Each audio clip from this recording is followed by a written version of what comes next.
Oke, baik. Bapak Ibu yang saya hormati, saya akan mempraktikkan bagaimana mengikuti kelas Turnitin ya, yang diselenggarakan oleh instruktur. Ini saya tadi sudah menyerahkan email saya ke instruktur untuk di-add di dalam kelas yang diselenggarakan. Nah, ini saya mendapatkan email dari instruktur saya ya untuk mengikuti kelas proposal penelitian yang diselenggarakan oleh instruktur saya. Kemudian kita langsung saja klik ini tombol warna merah login now. Nah, di sini ya kita bisa kalau kita sudah punya akun Turnitin ya, dulu pernah register mungkin gitu ya, atau belum pernah sama sekali, kita bisa membuatnya. Ya, di sini ada beberapa menu ya. Kalau kita sudah punya email, sudah punya akun, kita tinggal masukkan email dan passwordnya. Kemudian kita bisa sign with Google ya, pakai email Google, kemudian Gmail dan sebagainya. Kemudian di sini kalau kita lupa password, kemudian di sini kita bisa membuat, nah nih, new user ya. Klik saja bagian new user. Oke,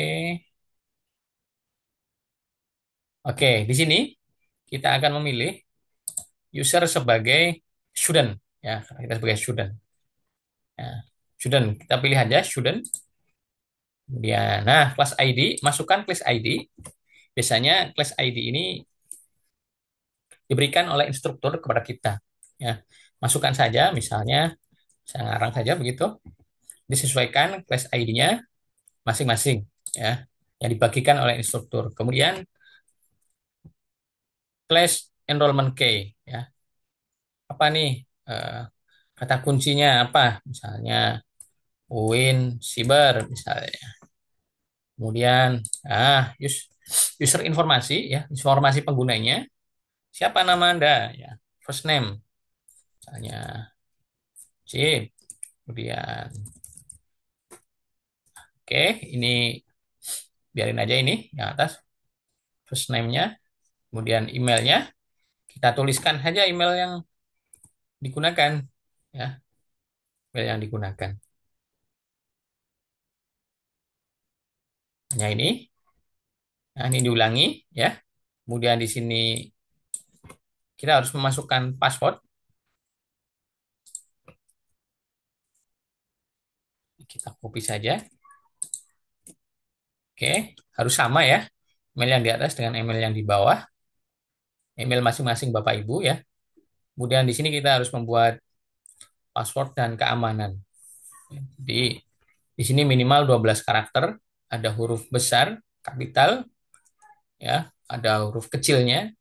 Kemudian ini mengandung minimal satu huruf, kemudian ada minimal satu karakter, spesial karakter ya.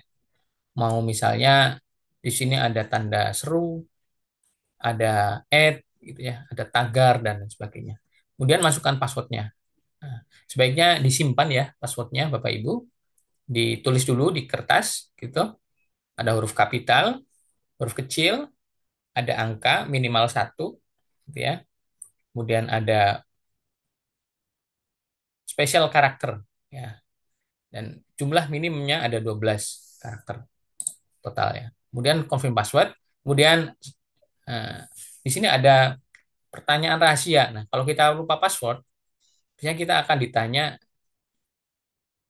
apa ini ya, pertanyaan rahasia. Dan Bapak Ibu yang hanya yang tahu jawabannya. Misalnya tentang eh, tarian ya, first slow dance, kemudian tentang misalnya mobil misalnya, kemudian tentang keluarga ya, tentang film kesukaannya misalnya, dan lain sebagainya. Sesuaikan dengan eh, kondisi Bapak Ibu. Dan ini perlu dicatat ya, apa yang menjadi kesukaannya ya, misalnya ya. Dan jawabannya tentunya. Kemudian di sini dituliskan jawabannya ya, misalnya. Kemudian di sini Bapak Ibu di sini ada persetujuan penggunaan Nah, ya, setuju begitu ya. Kemudian di sini diklik saja centang I am not a robot. Kemudian agree create profile. Setelah itu selesai, Bapak Ibu. Oke, terima kasih. Kita lanjut ke part selanjutnya.